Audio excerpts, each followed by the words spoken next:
Astaghfirullah. Assalamualaikum warahmatullahi wabarakatuh.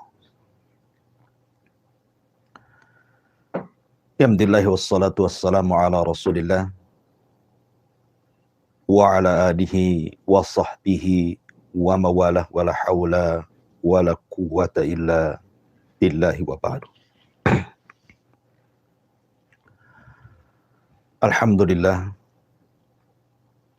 segala puja dan puji tentunya hanya milik Allah Subhanahu wa ta'ala, karena memang dialah zat yang pantas untuk dipuja dan dipuji selamanya.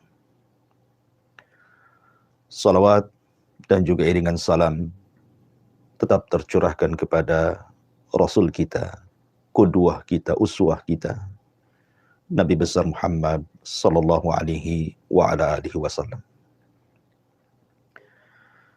Ma'asyiral muslimin wal muslimat dimanapun Anda berada. Di pagi hari ini kita akan membahas satu tajuk pembahasan yang berkenaan dengan kehidupan kita sehari-hari. 4 perkara yang harus kita hindari. Karena 4 perkara ini akan membawa kegelapan, mengeluarkan kita dari terang. Sehingga Nabi SAW sampai berlindung dari 4 perkara ini. Apa saja 4 perkara tersebut? Nanti kita jelaskan. Ma'asyiral muslimin yang dimuliakan Allah Subhanahu wa ta'ala. Di dalam sebuah hadis, Nabi SAW mengatakan, ala wa inna fil jasadi mudghah. Idza salahat salahal jasadu kullu.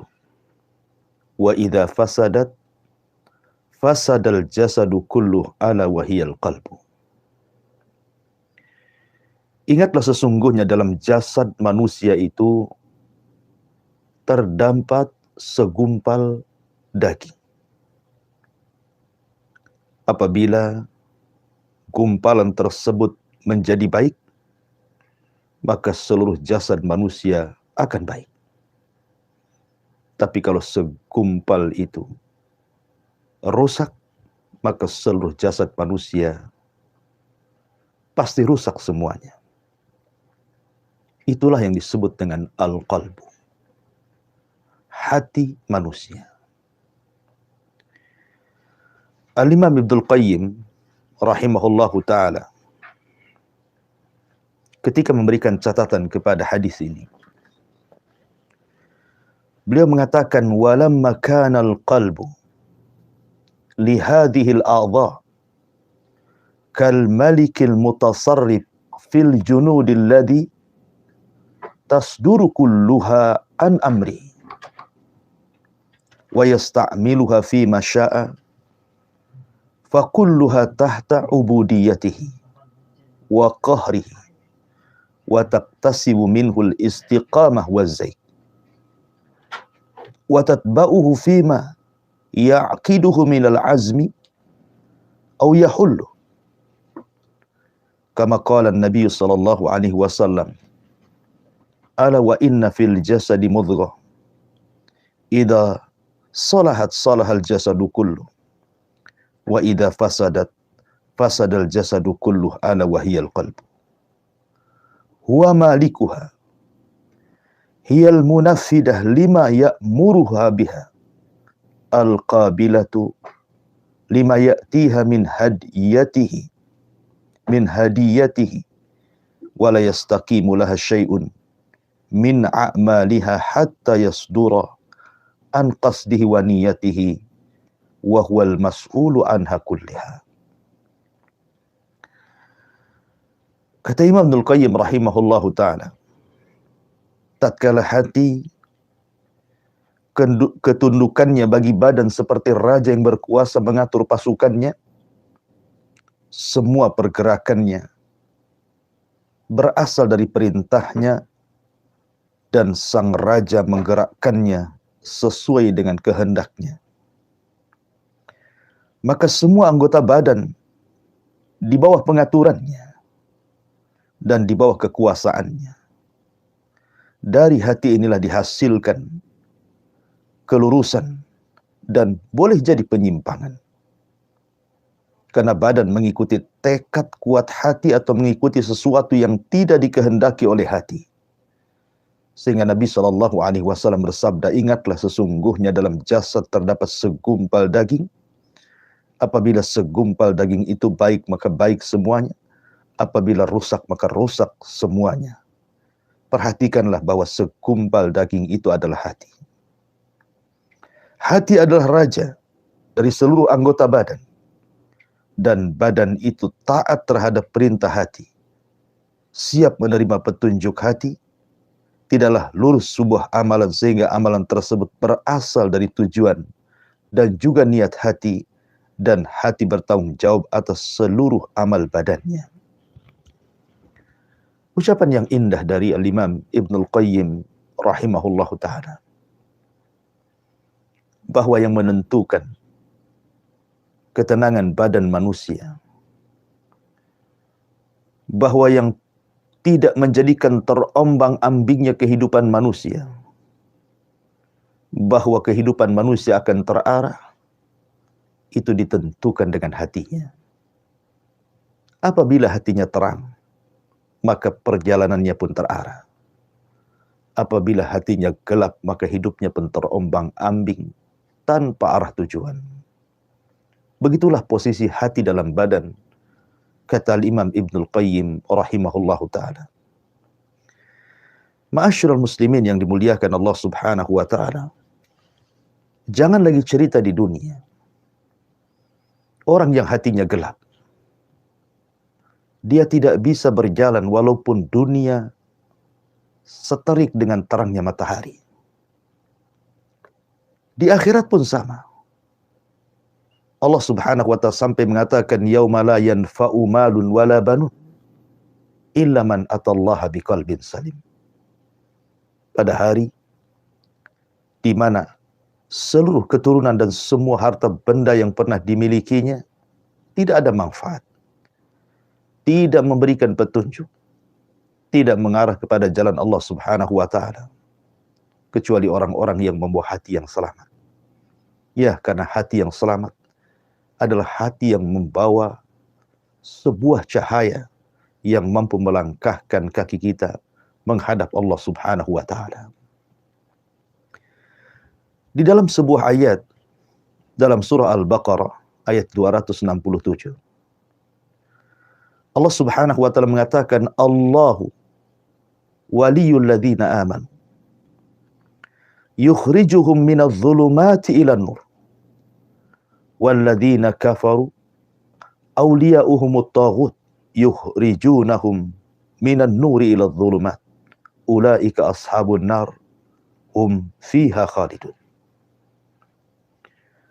Allah adalah pelindung, raja, tempat kembali bagi siapa orang-orang yang beriman. Karena Allah lah yang akan mengeluarkan mereka orang-orang yang beriman dari kegelapan menuju cahaya yang sangat terang benderang. Kegelapan apa? Semua kegelapan. Allah akan mengeluarkan dari orang-orang yang beriman menuju cahaya. Kegelapan kekufuran akan diarahkan kepada cahaya iman. Kegelapan kejahilan akan diarahkan kepada cahaya ilmu. Kehidupan yang terombang-ambing tanpa arah akan diberikan cahaya hidayah. Karena Allah yang akan membimbingnya, Allah yang akan menjaganya, Allah yang akan menolongnya, Allah yang akan mengarahkannya. Tetapi orang-orang yang ingkar, orang-orang kafir, orang-orang yang sedikit kepercayaannya kepada Allah, bahkan tidak ada kepercayaan kepada Allah subhanahu wa ta'ala, maka pelindung-pelindung mereka, penjaga-penjaga mereka, pembisik-pembisik mereka adalah syaitan. yang mengeluarkan mereka dari cahaya menuju kegelapan. Cahaya iman digelapkan dengan kekafiran. Cahaya ilmu digelapkan dengan kejahilan. Cahaya hidayah digelapkan dengan kesesatan.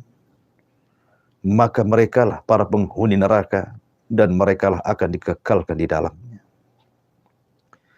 Ma'asyiral muslimin yang dimuliakan Allah Subhanahu wa taala, sebuah ketetapan yang tidak bisa diingkari siapapun karena ini adalah takdir Allah Subhanahu wa taala. Di dunia ini tidak ada yang tetap kecuali berubah. Karena berubah adalah ketetapan dari Allah Subhanahu wa taala. Semua makhluk Allah Subhanahu wa taala di dunia tidak ada yang kekal. Teriknya matahari, kalaupun muncul dari pagi sampai sore, setelah itu kembali gelap. Cahaya bulan yang sangat indah di malam hari, terputus sampai di waktu fajar, sehingga pagi dan matahari menyingsing. Hujan terasa lama dan lebat, toh juga ada akhirnya. Panas yang terik yang luar biasa membakar badan-badan kita pun ada waktunya. Ada siang dan juga ada malam. Begitulah alam semesta. Tidak ada yang tetap. Begitu juga dengan kehidupan manusia. Tidak akan ada yang tetap. Sampai-sampai Allah Subhanahu wa taala berfirman, "Wa tilkal ayyam nudawiluha bainan nas." Hari-hari dalam kehidupan manusia itu akan diputarkan Allah Subhanahu wa taala. Terkadang susah, terkadang senang. Terkadang menangis, terkadang tertawa. Terkadang seseorang di atas, terkadang seseorang di bawah. Terkadang harus berkumpul, terkadang harus terpisah. Begitulah kehidupan manusia, tidak ada yang tetap. Semua yang tetap pasti berubah. Dan berubah itulah ketetapan dari Allah Subhanahu wa taala. Orang yang hatinya tenang, sehebat apapun perubahan itu, sehebat apapun digoncang dalam kehidupan ini, maka dia pasti akan melangkahkan kakinya. Tetapi orang-orang yang kecil keimanannya, sedikit keyakinannya kepada Allah Subhanahu wa taala, digelapkan hatinya. Dunia yang terang, dia akan sulit untuk melangkah. Sekalipun matahari menyingsing dengan sangat bersinarnya dari pagi sampai sore, kalau hatinya gelap, kaki tidak mungkin mampu dilangkahkan. Apalagi kalau seandainya kegelapan itu adalah kekufuran. Kegelapan itu adalah kejahilan. Kegelapan itu adalah kesesatan. Maka orang akan diombang-ambingkan kehidupannya. Makanya ma'asyiral muslimin yang dimuliakan Allah Subhanahu wa taala, yang bisa menjalani kehidupan ini dari banyaknya perubahan hampir setiap hari, ada saja yang berubah. Adalah ketenangan hati. Makanya Nabi Shallallahu alaihi wasallam berdoa agar jangan sampai hati ini digelapkan dari 4 perkara. Sebab kalau seandainya hati digelapkan dari 4 perkara ini, maka hidup kita tidak akan lurus lagi. Hidup kita akan payah, terombang-ambing, terseok-seok, sehingga kita akan sulit untuk menghadapi kehidupan yang banyak ujian dari Allah Subhanahu wa taala. Karena sebuah ketetapan, kehidupan ini pasti akan banyak ujian dari kiri dan kanan, depan, belakang, atas dan bawah. Supaya Allah Subhanahu wa taala mengetahui siapa di antara hamba-hambanya yang betul-betul jujur dan siapa di antara hamba-hambanya yang berdusta kepada Allah Subhanahu wa taala. Apa 4 perkara tersebut? Dalam sebuah hadis yang dikeluarkan oleh Imam At-Tirmidzi dan juga disahihkan oleh Syekh Nasiruddin Al-Albani rahimahullahu taala dalam kitabnya Sahihul Jami', sebuah doa yang diajarkan Nabi sallallahu alaihi wasallam kepada kita. Apa kata Nabi sallallahu alaihi wasallam? Allahumma inni a'udzubika min qalbin la yahsha wa min ilmin la yanfa wa min nafsin la tasba wa min du'ain la yasma wa min du'ain la yusma. Jadi Nabi sallallahu alaihi wasallam mengajarkan sebuah doa kepada kita agar kita terhindar dari 4 perkara ini. Karena ini yang menggelapkan hati manusia sehingga gelaplah segalanya dalam kehidupannya. Allahumma inni a'udzubika min qalbin la yahsha. Ya Allah, aku berlindung dari hati yang tidak pernah khusyuk. Wa min ilmin la yanfa. Dari ilmu yang tidak membawa manfaat dalam kehidupannya. Wa min nafsin la tasba'. Dan dari jiwa yang tidak pernah kenyang. Wa min du'ain la yusma. Dan dari doa yang tidak pernah didengar dan diijabah Allah Subhanahu wa ta'ala. Ma'asyiral muslimin yang dimuliakan Allah Subhanahu wa ta'ala, baik kita rinci satu persatu. Di sini Nabi Shallallahu alaihi wasallam berlindung dari 4 perkara, dan harusnya pun sama. Kita sebagai umatnya pun harusnya lebih berlindung daripada Nabi Shallallahu alaihi wasallam, karena kita tidak ada jaminan seperti Allah menjamin Nabi Shallallahu alaihi wasallam tentang kemaksuman. Yang pertama, Allahumma inni a'udzubika min qalbin la yahsha. Ya Allah, aku berlindung kepadamu dari hati yang tidak pernah khusyuk. Khusyuk itu artinya kita mengarahkan tujuan hanya menghadap Allah Subhanahu wa ta'ala. Tidak ada yang lainnya. Kita mengikatkan hati dengan Allah Subhanahu wa ta'ala. Menghubungkan pikiran kita dengan Allah Subhanahu wa ta'ala. Mengarahkan jalan menuju Allah Subhanahu wa ta'ala.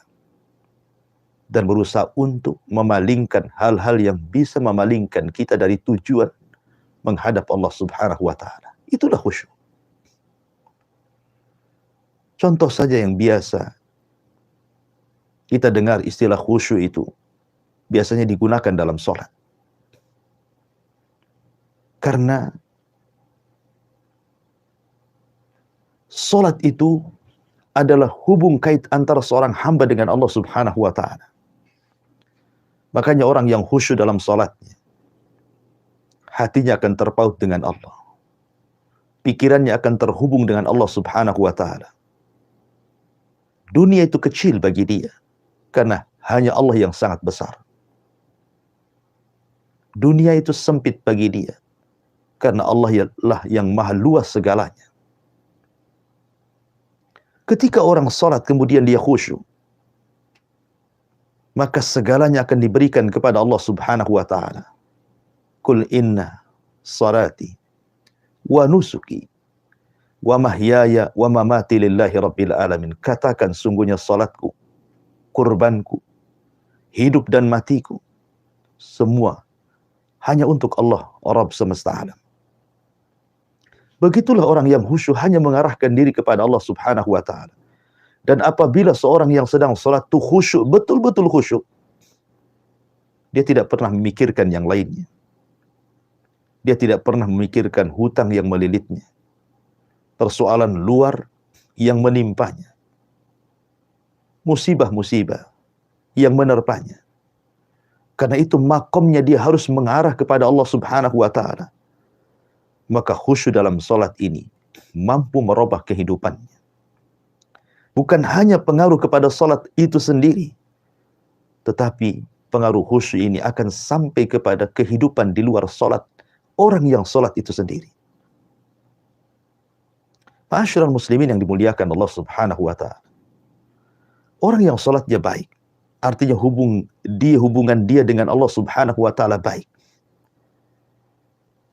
Dia tidak mengarah kecuali kepada Allah, tidak meminta kecuali kepada Allah, tidak berlindung kecuali kepada Allah, karena dia tahu Allah tempat berlindung bagi dia.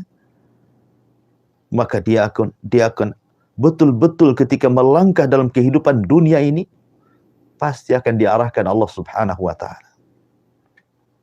Karena khusyuk dalam salat itu mempengaruhi khusyuk di luar daripada salat. Ma'asyiral muslimin yang dimuliakan Allah Azza wa Jalla, ketika hati manusia ditambatkan hanya kepada Allah Subhanahu wa Ta'ala, dan Allah merespon kita, maka dunia bagi Allah itu kecil. Sehingga apapun persoalan kita dalam kehidupan dunia ini, bisa kita lalui dan kita jalani. Karena semua sudah diarahkan oleh Allah Subhanahu wa Ta'ala. Ma'asyiral muslimin yang dimuliakan Allah Subhanahu wa Ta'ala, maka hati yang khusyuk, hati yang terarah kehidupannya menuju Allah Subhanahu wa Ta'ala, dia yakin bahwa dia berasal dari Allah dan akan kembali kepada Allah Subhanahu wa Ta'ala, maka itulah yang akan membawa ketenangan dalam hidupnya. Dia menambatkan hati yang jujur hanya kepada Allah Subhanahu wa Ta'ala.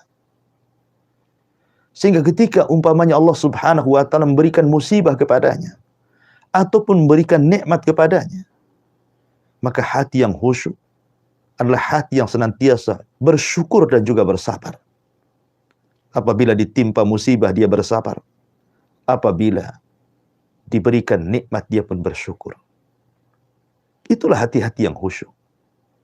Tapi sebaliknya, hati yang tidak khusyuk, maka hati yang tidak akan pernah tenang, karena hati yang diliputi dengan kegelapan. Diberikan nikmat, dia tidak bersyukur. Diberikan ujian, dia pun tidak bersabar. Hidupnya terombang-ambing dan tidak terarah. Walaupun diberikan nikmat, dia gunakan untuk berpoya-poya dan berhura-hura, sehingga tidak ada ketenangan dalam hidupnya. Apabila ditimpa kemalangan, musibah, maka makin gelap hatinya. Dia pun murka, menyalahkan takdir, menganggap ujian itu sebagai adab bagi dia, na'udzubillah. Oleh karena itulah maka Nabi SAW berlindung kepada Allah Subhanahu wa Ta'ala, jangan sampai hati ini tidak khusyuk. Karena ketidakkhusyuan hati itu akan menggelapkan pikiran, menggelapkan hati, sehingga hidup kita terombang-ambing tanpa arah tujuan yang jelas. Ini yang pertama. Yang kedua, wa min ilmin la yanfa, dari ilmu yang tidak membawa kemanfaatan. Apalah gunanya orang cerdas kalau tidak membawa kemaslahatan? Apa gunanya orang-orang yang diberikan kecerdasan pikirannya kalau seandainya hanya untuk membahayakan manusia dan membahayakan dirinya sendiri? Jangan lagi urusan agama, yang jelas-jelas pasti orang yang punya pengetahuan agama tapi tidak bermanfaat bisa menyesatkan dirinya dan bisa menyesatkan orang lain. Ilmu di dunia saja bisa merusak orang. Kita bisa melihat ketika ilmu teknologi dalam persenjataan dunia makin bertambah canggih dan bertambah berkembang, membuat kekhawatiran manusia. Lihat perang dunia yang sudah berlalu, bom atom yang kemudian menghancurkan berbagai macam jiwa-jiwa manusia yang tidak bersalah. Yang boleh jadi mungkin persenjataan sekarang jauh lebih mutakhir dibandingkan persenjataan dulu, yang mungkin hanya meledakkan beberapa wilayah, mungkin sekarang berwilayah-wilayah, sehingga membuat kekhawatiran manusia. Kalau seandainya terjadi perang kemudian diledakkan senjata-senjata canggih itu seperti nuklir dan yang semacamnya, maka ini akan mengancam jiwa. Kalau pengetahuan seperti ini saja, urusan dunia, bisa merusak manusia, menghilangkan jiwa-jiwa manusia, betapa murahnya jiwa manusia. Bagaimana lagi kalau seandainya ilmu yang tidak bermanfaat ini justru berkaitan dengan agama? Tentu Bukan hanya satu jiwa yang dirusaknya. Boleh jadi ribuan jiwa tersesatkan dengan ilmu yang tidak manfaat itu. Bukan hanya sekedar tidak manfaat bagi dirinya, bahkan mencelakakan orang lain. Ma'asyiral muslimin yang dimuliakan Allah Subhanahu wa ta'ala, dan itu banyak kisah-kisah di dalam Al-Qur'anul Karim atau dalam hadis-hadis Nabi sallallahu alaihi wasallam. Sebut saja kisah Bal'am bin Ba'urah. Orang yang cerdas, alimnya Bani Israel, dicintai oleh Bani Israel, tapi pengetahuannya tidak manfaat. Ketika kemudian dunia menguasai dirinya, dia pun mendoakan kecelakaan kepada Nabi Musa dan juga para pengikutnya yang beriman. Akhirnya kemudian menjadikan Nabi Musa dan orang-orang yang beriman diberikan oleh Allah Subhanahu wa ta'ala ujian karena satu orang yang tersesatkan sehingga dia tidak bisa keluar dari bumi perjanjian selama 40 tahun. Begitulah akibat ulah orang yang berilmu tapi tidak membawa kemanfaatan. Membawa musibah bukan hanya satu orang, satu negara dipersulit oleh dia. Ma'asyiral muslimin yang dimuliakan Allah Subhanahu wa ta'ala. Maka kita berdoa kepada Allah Subhanahu wa ta'ala, jangan sampai kemudian Allah anugerahkan kecerdasan baik dunia ataupun akhirat, kemudian tidak membawa kemanfaatan dalam kehidupannya, justru membawa kegelapan bagi manusia. Kemudian yang ketiga, kata Nabi sallallahu alaihi wasallam, wa a'udzubika min nafsin la tasbah. Dan aku berlindung dari jiwa yang tidak pernah kenyang. Jiwa yang tidak pernah kenyang ini sangat bahaya sekali. Dalam sebuah hadis Nabi sallallahu alaihi wasallam bersabda, "Lau anna libni Adam wadiyani min dhahab." Kalau seandainya anak Adam diberikan 2 lembah emas, ahab ayyakuna lahu wadiyan walan yamla'a fah illa turab. Pasti dia berkeinginan juga untuk mendapatkan 2 lembah yang lainnya, dan tidak ada yang menghentikannya kecuali tanah yang telah menguburkannya. Jiwa yang tidak pernah kenyang adalah jiwa yang dikuasai hawa nafsu. Itulah yang disebutkan dalam Al-Quran, wa innan nafsa la'ammaratun bisu. Sesungguhnya jiwa itu senantiasa memerintahkan kepada keburukan. Jiwa yang tenang adalah jiwa yang mengarahkan kepada kedamaian. Tapi jiwa yang tidak pernah kenyang akan mengarahkan kepada kegelapan, akan mengarahkan kepada kerusakan. Karena kita lihat, ketika jiwa itu tidak pernah kenyang, tidak pernah kenyang dengan hartanya, tidak pernah kenyang dengan jabatan, pangkat dan kepemimpinannya, tidak pernah kenyang segalanya, maka segala perkara-perkara dia akan tempuh walaupun di dalamnya ada keharaman, ada kesesatan. Dan begitu seterusnya. Dia tidak akan peduli. Sebagaimana hadis Nabi sallallahu alaihi wasallam, "Sayati 'alaikum zaman." Akan datang zamannya kepada kalian, kata Nabi sallallahu alaihi wasallam, "La yubalil mar'u bima akhadal mal." Manusia tidak akan peduli dari mana harta dia ambil, dari mana harta dia raih. Amin halalin amin haramin, kata Rasul. Apakah dari yang haram ataukah yang halal? Karena tujuannya hanya semata-mata urusan dunia, hatinya dikuasai dengan hawa nafsu, tidak pernah kenyang, tidak pernah qanaah dengan pemberian dari Allah Subhanahu wa ta'ala. Dan ini membahayakan, karena dia akan menghalalkan segala cara, walaupun harus mendolimi orang, walaupun harus menyakiti orang, bahkan walaupun harus membunuh orang, demi tercapai cita-citanya bisa saja dia lakukan. Itulah hati-hati yang membawa kegelapan, hati yang tidak pernah kenyang dengan pemberian Allah Subhanahu wa ta'ala.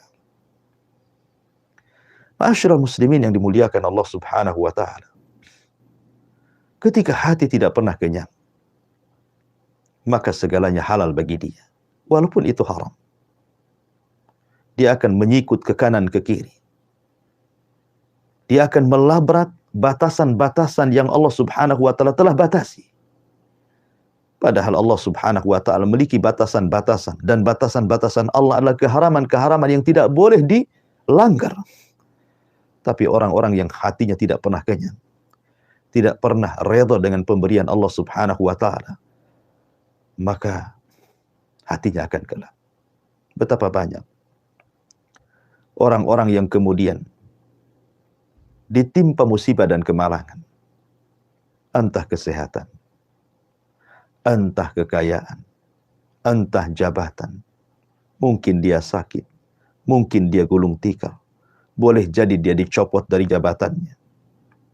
Hati-hati yang tidak tenang, hati-hati yang tidak kenyang adalah hati-hati yang gelap dan tidak bisa menghadapi kenyataan. Apabila ditimpa sakit yang berkepanjangan, dia pun menyalahkan Allah Subhanahu wa taala. Tidak redha, tasakhut. Lisannya akan mengeluarkan kata-kata yang tidak layak dikeluarkan. Terkadang mencaci maki Allah Subhanahu wa taala. Begitu juga yang usahanya gulung tikar. Begitu juga yang jabatannya dihentikan. Maka hati yang tidak pernah kenyang akan tertanam dendam dalam hatinya. Ma'asyiral muslimin yang dimuliakan Allah Subhanahu wa taala, sebaliknya, hati yang selalu kenyang dengan pemberian Allah Subhanahu wa taala, maka hati yang senantiasa bersyukur. Dia tidak pernah tasakhut, menolak takdir Allah Subhanahu wa taala. Ketika itu sebagai kaedah kehidupannya, maka dia akan berjalan dengan tenang. Kenapa? Karena di depannya terang benderang. Dia tahu bahwa ketika dia diberikan nikmat ataupun musibah dari Allah Subhanahu wa taala, itu demi kemaslahatan dirinya. Makanya sering saya ulang-ulang pentingnya menanamkan zuhud dalam hati. Seperti yang dikatakan oleh Al-Imam Hasan Al-Basri rahimahullahu taala, letakkanlah kekayaan, jabatan, pangkat di tangan. Jangan sampai Anda letakkan dalam hati Anda. Sebab kalau seandainya kekayaan, pangkat, jabatan itu diletakkan dalam hati, ketika itu semua hilang dalam hati, sedih rasanya, susah rasanya, perih rasanya, sehingga dia akan terus berpikir dan berpikir, sehingga kehidupannya akan terombang-ambing dan tidak akan pernah kenyang, tidak akan pernah tenang, akan gundah gulana, hatinya akan rusak dan tidak membawa kesenangan dalam kehidupannya. Tapi kalau Anda letakkan itu semua di tangan, seandainya harta datang, cukuplah di tangan. Pergi pun harta, pergi pula dia dari tangan. Seandainya Anda mendapatkan pangkat jabatan atau kepemimpinan, itu pun hanya sebatas di tangan. Kalaupun seandainya Anda diberhentikan, itu pun berhenti dari tangan saja. Hati ini betul-betul diberikan kepada Allah Subhanahu wa taala. Redha, puas dengan apapun pemberian dari Allah Subhanahu wa taala, karena Allah Maha tahu kemaslahatan kita selaku hamba-hambanya. Terkadang ada orang-orang yang dimiskinkan oleh Allah sebab kalau dia kaya dia kufur. Terkadang ada orang-orang yang diberikan kekayaan sebab kalau dimiskinkan terkadang dia makin kufur. Semua karena kemaslahatan. Dan bagi seorang mukmin dua-duanya baik. Mau kaya, mau miskin, mau senang, mau susah, semua dua-duanya baik bagi seorang mukmin. Karena dengan senang dia bersyukur, dengan susah pula dia bisa bersabar. Itulah hati-hati yang senantiasa kenyang, tapi hati yang tidak kenyang, maka hidupnya akan terombang-ambing tanpa arah. Yang terang menjadi gelap bagi dia. Kemudian yang terakhir, dan ini yang bahaya, wa min du'ain la yusma.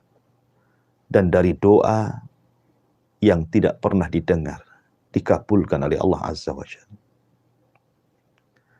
Terkadang manusia ini terlampau banyak minta, tapi kurang berterima kasih. Padahal dalam surah Al-Fatihah Allah mengatakan, Iyyaka na'bud wa iyyaka nasta'in. Hanya kepadamu ya Rabb kami menyembah, dan hanya kepadamu ya Rabb kami isti'anah meminta pertolongan. Lihat bagaimana Allah Subhanahu wa taala dahulukan syukur, baru kemudian Meminta. Bersyukur dulu dengan beribadah. Perbaiki ibadah kita kepada Allah Subhanahu wa taala, baru kita minta. Tapi manusia justru membalik. Harusnya iyyaka na'budu wa iyyaka nasta'in, dia balik iyyaka nasta'in wa iyyaka na'bud. Hanya kepadamu kami meminta pertolongan dan hanya kepadamu kami menyembah. Seolah-olah meminta, tapi dia lupa berterima kasih dengan ibadah.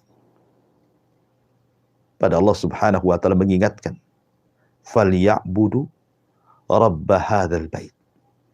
Setelah Allah mengatakan, "At'amahum min ju'in wa amanahum min khauf." Allah yang memberikan rizki sehingga kita kenyang. Dengan rizki yang Allah anugerahkan kepada kita. Allah pula yang menganugerahkan ketenangan sehingga kita tidak merasakan ketakutan. Allah hanya minta satu saja sebagai syukur kalian.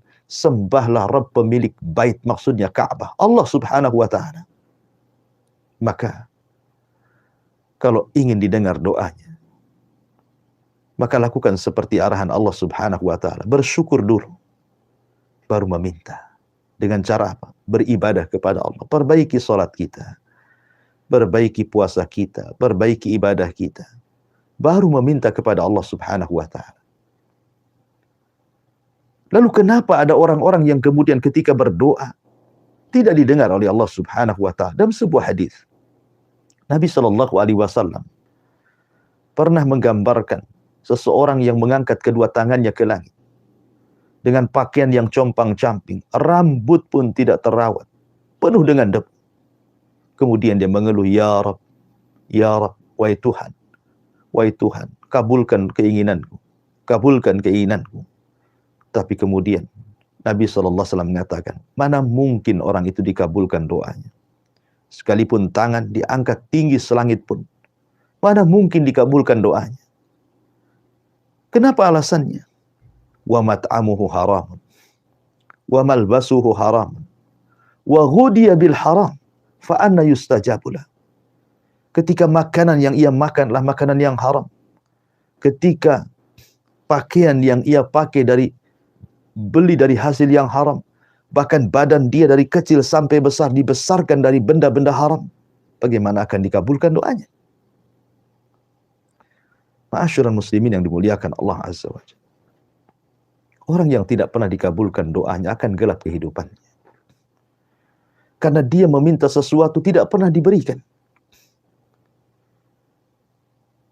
Jangankan lagi kita meminta kepada Allah Subhanahu wa taala, zat pemilik kita semuanya, pemilik alam semesta. Terkadang seseorang, sesama manusia saja, ketika kemudian meminta dan tidak diberi, rasanya hati ini kecil hati. Rasanya hati ini terasa sempit. Melangkah pun sudah lunglai. Karena keinginannya tidak dipenuhi.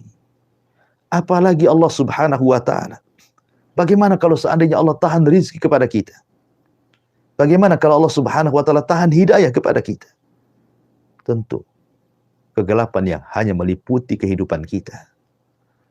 Makanya kenapa kita berlindung jangan sampai doa-doa kita tidak akan diterima. Karena itu yang menggelapkan kehidupan kita. Sehingga ketika kita meminta hidayah diberinya kesesatan. Ketika meminta ilmu diberikannya pula kejahilan. Ketika minta iman diberikannya pula kekufuran. Gelap hatinya. Tapi orang-orang yang senantiasa didengar doanya, mereka akan melangkahkan kaki dengan arahan yang jelas. Meminta iman diberikan iman. Meminta ilmu dianugerahkan ilmu. Meminta rizki diberikan rizki. Gimana tidak tenang kehidupannya? Oleh karena itulah 4 perkara ini sangat bahaya. Berlindunglah dari Allah Subhanahu wa ta'ala. Jangan sampai kita ini memiliki hati yang tidak pernah khusyuk. Memiliki ilmu yang tidak pernah manfaat. Memiliki jiwa yang tidak pernah kenyang. Dan juga berdoa tapi tidak pernah didengarkan. Wallahu a'lam bishawab, mudah-mudahan ada manfaatnya. Saya kembalikan kepada moderator. Falyatafaddal mashkura. Baik, Ustaz, jazakallahu khairan, barakallahu fikum. Terima kasih banyak Ustaz untuk penyampaian ilmu din al-Islam yang sangat berfaedah sekali bagi kita semua, sahabat pendengar Radio Alam FM Batam dan penyimak YouTube Alam TV. Alhamdulillah telah kita simak majelis taklim kita pagi hari ini dengan bimbingan oleh guru kita Ustaz Abdul Maila Hafizahullah Ta'ala kita akan bertanya jawab. Silakan sahabat pendengar HAN dimanapun Anda semua berada untuk ikut serta dengan kami, kaum muslimin dan muslimah, sahabat pendengar HAN dapat mengirimkan pertanyaan pada nomor 081803106106 maupun pada nomor 08117006. Di pagi hari ini ada Bapak Wawan. Ustaz, ada Bapak Wawan di Batang Kota. Pertanyaan dari Bapak Wawan di Batang Kota, Ustaz, mengenai beramal dalam hal baca Al-Quran. Saya pribadi membaca Al-Quran itu menggunakan bacaan yang dalam bahasa Indonesia itu, karena untuk membaca dalam bahasa Arabnya saya agak sulit ya. Jadi untuk sedikit membantu saya membaca Al-Quran itu menggunakan tulisan bahasa Indonesianya. Bagaimana dengan yang demikian ini, Ustaz? Apakah boleh atau tidak? Lalu apakah ada pahala dalam kegiatan yang saya lakukan ini? Ya, alhamdulillah. Salatu wassalamu ala Rasulullah. Ada pertanyaan. Seorang bapak yang kurang lancar membaca Al-Quran, sehingga dia membaca Al-Quran dari tulisan Latinnya. Dan alhamdulillah, Allah mudahkan. Sekarang banyak terjemahan Al-Quran dari bahasa Arab ke bahasa Latin dan juga terjemahannya. Dan itu memudahkan kita untuk membaca Al-Quran. Tetapi nasihat saya, Bapak harus belajar membaca Al-Quran. Dan punya keinginan untuk belajar membaca Quran. Karena bagaimanapun Quran itu pedoman. Semakin indah dia membaca, semakin membawa ketenangan. Dan jangan pernah malu dengan usia. Karena Quran itu tidak pernah melihat usia. Saya teringat dahulu waktu masih belajar di Yaman.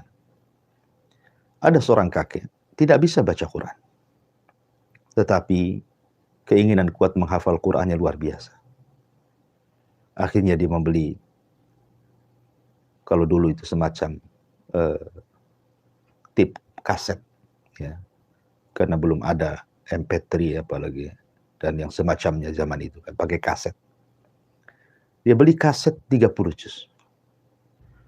Kemudian dia dengarkan setiap hari, setiap waktu. Setiap dia mendengar satu ayat, dia ulang-ulang sampai 100-200 kali. Setelah dia mungkin berpindah ke ayat berikut, berpindah kepada ayat berikut, bertahun-tahun. Akhirnya, Allah pun anugerahkan dia sanggup menghafal Quran padahal tidak bisa baca Quran. Bukankah tidak ada yang mustahil bagi Allah? Mungkin kita katakan, mustahil, dia tidak baca Quran pun tidak bisa. Apalagi pula hafal Quran. Tapi ada rupanya orang-orang yang hafal Quran, tapi tidak bisa baca Quran. Dengan cara apa? Mendengar. Ya.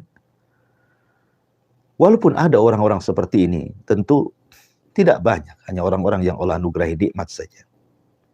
Bagaimanapun, kalau saya anjurkan, tetaplah belajar Quran. Panggil guru privat. Belajar dari Iqra dulu. Dengan pelan-pelan. Ya. Kemudian, terus beranjak. Insya Allah. Man yuridillahu khairan yufaqihu fiddin. Siapa yang dikehendaki atau menghendaki sebuah kebaikan, pasti Allah cerdaskan dia. Siapapun yang ingin mencari kebaikan, Allah berikan kecerdasan. Pertanyaannya, sekarang posisi Bapak ini tidak mungkin kurang lancar ya baca Qur'annya. Akhirnya terpaksa dia bawa bacaan Latinnya karena ingin membaca Quran. Keinginan Bapak baca Quran itu sudah dapat pahala insya Allah. Keinginan Bapak saja ingin membaca Quran, belum membaca Quran, itu sudah pahala. Apalagi kemudian Bapak baca Quran walaupun dengan Latinnya. Makanya ada hadis yang mengatakan walladzi yatata'u fihi lahu ajran. Orang yang tertatih-tatih membaca Quran, saking sulitnya, maka dapat 2 pahala. Pahala kesungguhannya dan pahala bacaannya. Teruslah, jangan kendor. Walaupun dari Latinnya, terus baca Quran. Tetapi sekali lagi, haruslah ada perbaikan setiap harinya. Karena bahasa Latin akan berbeda dengan bahasa Arab aslinya. Kalau Anda tahu huruf-huruf dalam bahasa Arab itu ada makharijul huruf. Ada tempat-tempat keluar huruf. Di situ ada kefasihan bahasa. membedakan antara huruf sin dengan shin, ya, dha dengan dhad dan begitu seterusnya.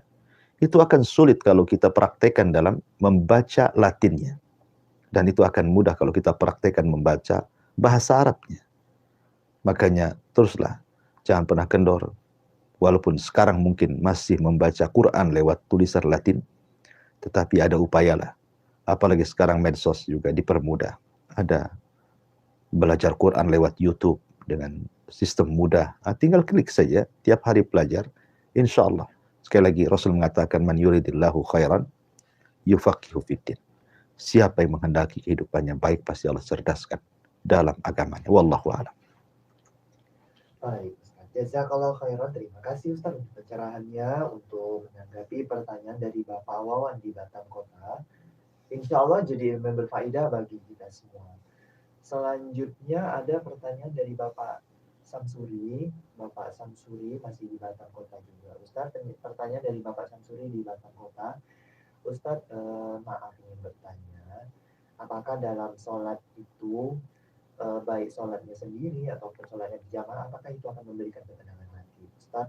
Lalu Ustaz, dalam sholat itu, dalam misalnya ketika sebagai makmum ya, apakah membaca sami Allah liman hamidah atau cukup langsung baca Rabbana wa lakal hamd, Ustaz? Ya, alhamdulillah, salatu wassalamu ala Rasulillah, amma ba'd. Ketenangan hati dalam sholat itu tergantung kualitas sholat. Kalau kualitas sholatnya baik, maka juga akan menghasilkan ketenangan yang baik. Tapi kalau sholatnya tidak terlampau baik atau sama sekali tidak baik, maka itu pun tidak akan bawa ketenangan dengan baik dalam hatinya. Sholat ini perkara yang luar biasa sebenarnya. Sampai-sampai Aisyah radhiyallahu anha mengatakan, kana Nabi sallallahu alaihi wasallam idza hajabahu amrun fasiya ila shalah. Nabi itu kalau ada urusan besar, ada hal-hal yang membuat Nabi sallallahu alaihi wasallam sulit untuk keluar dari sebuah permasalahan, maka Nabi biasanya segera sholat. Karena tahu bahwa dalam sholat itu bisa meringankan permasalahan yang dihadapinya. Maka sekarang saya terkadang heran ketika mungkin di sebuah perusahaan ada masalah, kemudian mengadakan rapat untuk mencari jalan keluar dan menguraikannya. Datang waktu sholat. Kadang-kadang mereka tidak sholat. Atau mungkin sholatnya diulur-ulur. Karena mereka sedang rapat. Sedang menyelesaikan perkara besar dalam perusahaan. Orang-orang yang sedang rapat ini sebenarnya tidak paham. Kalau seandainya mereka terhenti ketika waktu sholat, kemudian mereka sholat, selesai sholat kemudian mereka rapat kembali, hakikatnya dengan sholat itu sudah mengurai permasalahan yang sedang dirapatkannya sebenarnya. Karena ketika rapat kedua setelah Anda sholat, berarti Anda sedang mengundang Allah dalam rapat. Dan tidak ada permasalahan besar. Kalau Allah terlibat, pasti Allah akan urai dan menjadi kecil. Dan tidak ada perkara kecil. Kalau Allah tidak terlibat, pasti akan sulit untuk terurai. Bahkan bisa jadi menjadi besar. Oleh karena itulah maka sholat akan membawa ketenangan. Menyelesaikan masalah. Karena dalam sholat itu ada kata-kata iyyaka na'budu wa iyyaka nasta'in. Isti'anah. Meminta pertolongan kepada Allah subhanahu wa ta'ala. Oleh karena itulah maka kualitas ketenangan juga ditentukan dengan kualitas sholat. Ketika Anda sholat sendiri dan berjamaah, tentu akan berbeda kualitasnya. Karena bagaimanapun secara pahala juga akan berbeda.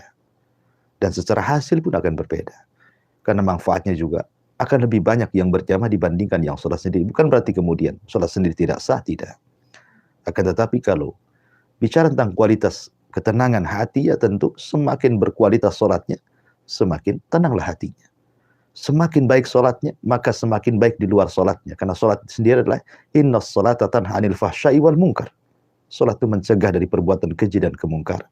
Maka semakin baik kualitas sholatnya, maka semakin baik akhlak di luar sholatnya. Insya Allah seperti itu. Ya.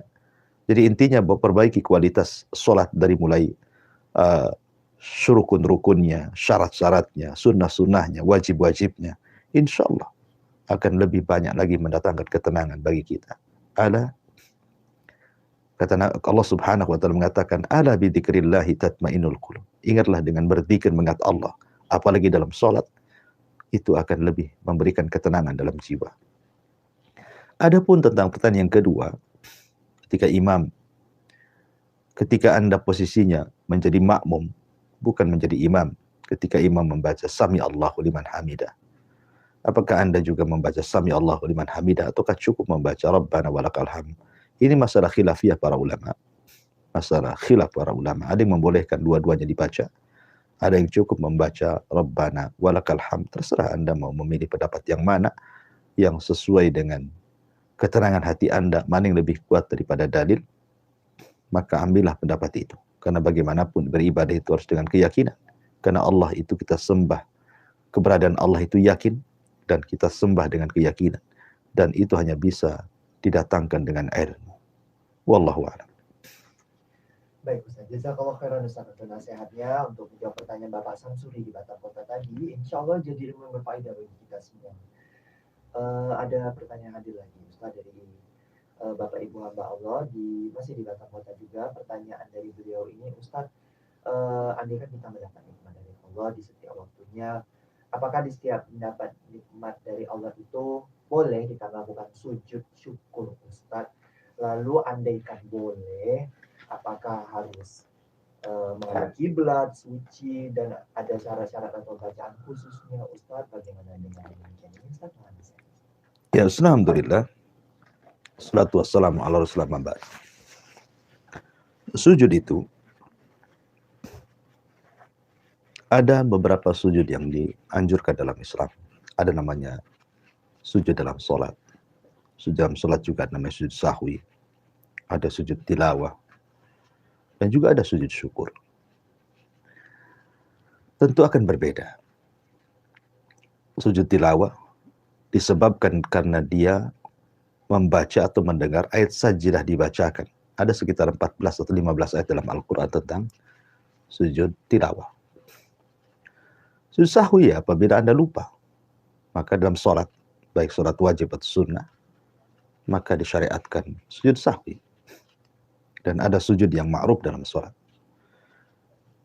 Adapun sujud yang ditanyakanlah mendapatkan nikmat atau disebut dengan sujud syukur, itu disebabkan karena mendapatkan nikmat. Dan sujud syukur itu tidak ada syarat-syarat seperti sujud-sujud yang lainnya, harus suci,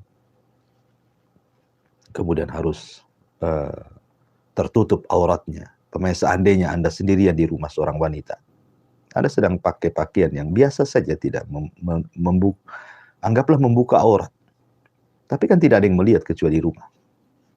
Tiba-tiba kemudian ada telepon dari suami bahwa dia mendapatkan nikmat dari Allah Azza wa Jalla, mungkin berupa harta atau yang lainnya. Anda merasa gembira, langsung sujud.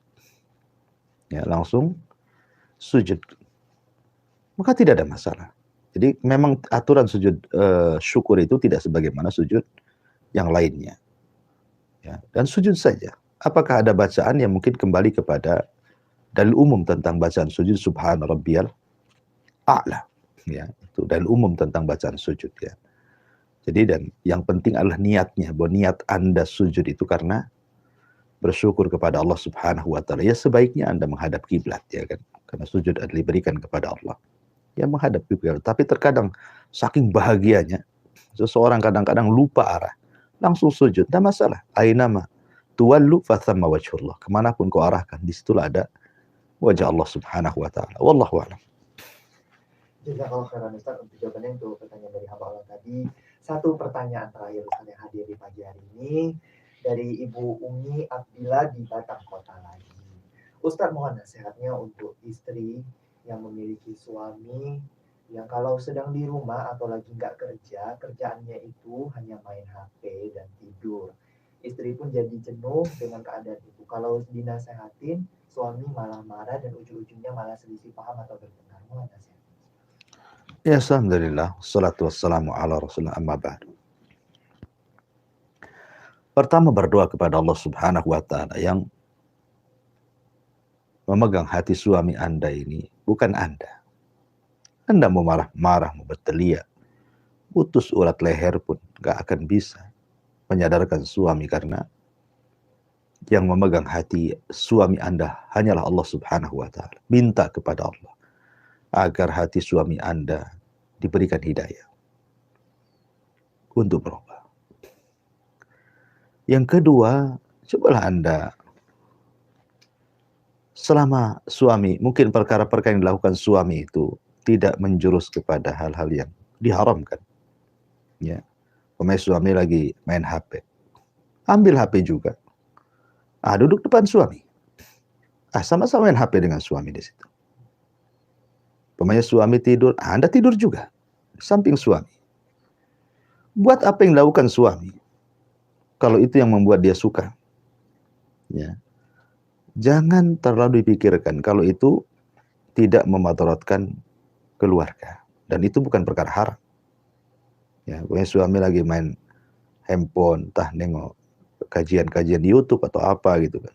Anda duduk di sebelah suami, main juga HP di situ. Dia tidur juga di samping dia. Kan dibuat senang saja rumah tangga itu. Ya, terkadang perkara kecil menjadi besar, bahkan menjadi percekcokan yang berakhir dengan perceraian. Ini waswas daripada syaitan. Ya tentu niat Anda ini kan baik, maunya merubah suami. Mungkin di waktu dia sedang libur kerja, maunya kan bersama-sama keluarga, senang-senang dengan keluarga dan begitu seterusnya. Tapi kenyataannya sudah hari kerja dia sibuk dengan kerja, tiba-tiba pulang ke rumah pula dia sibuk dengan HP dan tidurnya. Gitu ya. Ya tadilah berdoa kepada Allah. Kalaupun harus dinasihati, maka nasihati dengan cara baik. Tidak perlu ditegangkan seperti itu sampai Anda katakan tadi harus cekcokan. Itu kan bukan perkara-perkara yang menjadikan keretakan dalam sebuah keluarga sebenarnya. Ya sekarang kembalilah ke manajemen Anda berkeluarga. Ikuti saja kesenangan suami, selama itu bukan hal-hal yang diharamkan. Kecuali kalau hal-hal yang diharamkan, maka harus ditegur dan nasihati dengan baik. Wallahu a'lam. Ya, segera cukup. Saya kembalikan ke moderator. Insyaallah jazakallahu khairan Ustaz untuk pencerahannya. Untuk pertanyaan terakhir tadi ya, Ibu Umi Abdullah di Batam Kota, insyaallah jadi